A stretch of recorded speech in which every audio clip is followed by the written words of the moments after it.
All right, thank you, Brianda. Back out here live in Gordon this morning, joined by the superintendent for Gordon ISD, Holly Campbell, because it was the school and a lot of elements that have to do with the independent school district that were damaged. Thank you for being with us. I mean, let me just tell you that Holly's been up all night long. So how are you holding up, and how is everybody in the district doing this morning? I think we're okay. I think we're in shock. We're just waking up to the sunlight to come and see the devastation, so we're just kind of anxiously waiting for the sun to come up to see what we have on our hands here. And you were telling me that you were in a different part of the town and just had no idea that it was this bad until you got a phone call. Yeah, we have 10 seniors graduating, and we were at the First Methodist Church at their baccalaureate service, and we're hunkered down there, and really things on that side of town didn't seem too bad. And then got a hold of the sheriff's office and said there's some significant damage, and so we got everybody home, and then we were able to come over. It was dark by then, but we could see enough that we knew we had significant damage. So this is probably some of the most light you've seen thus far. What do you make when you rolled up this morning?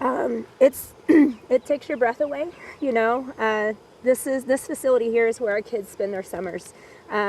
We do a youth track event every summer. Kids are in the weight room, different camps, and so we're just trying to grapple of what are we going to do for our kids this summer. Holly was giving me some really good insight into, in fact, what we're looking at, because it kind of just looks like a mangled mess. And you were telling me that they just rebuilt their school, or just had a new school built.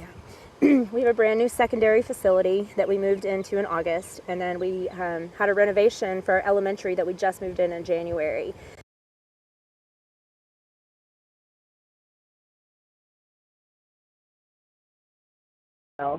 But you also have storm shelters. We do. We are very thankful that we do have storm shelters. We actually had some community members stop last night and use the storm shelters, and they worked, and so we're grateful to have that. A good example as to why you would not want to be hunkered down here. Not in the field house.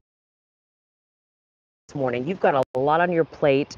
You're not going to bed anytime soon. You've got a lot of things to work through. So what do you want people to know who are waking up watching? Well, our first priority is just checking on our students, their families, and our staff. We've got staff that have lost all their homes, and so the people are the most important thing today.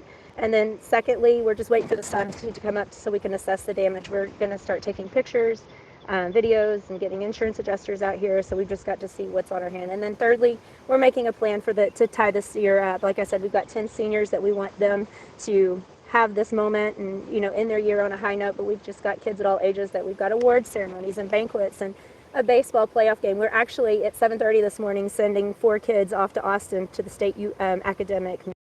So we're still going, and so there's just lots of moving targets going that we're just trying to make sure we can keep everything flowing for our kids. So a lot still going. School is closed today, and you do not anticipate coming back perhaps this week? Probably not, yeah. It looks like we have enough significant damage that it's not safe for kids to be in the building right now. All right, we're going to continue to talk to Holly and get some more insight, but we do want to send it out to Natalie Haddad. She's just down the street. I believe she's near one of the buildings that was damaged. And Natalie, I know you're alongside a lot of crews right now who are working furiously to try to get power on.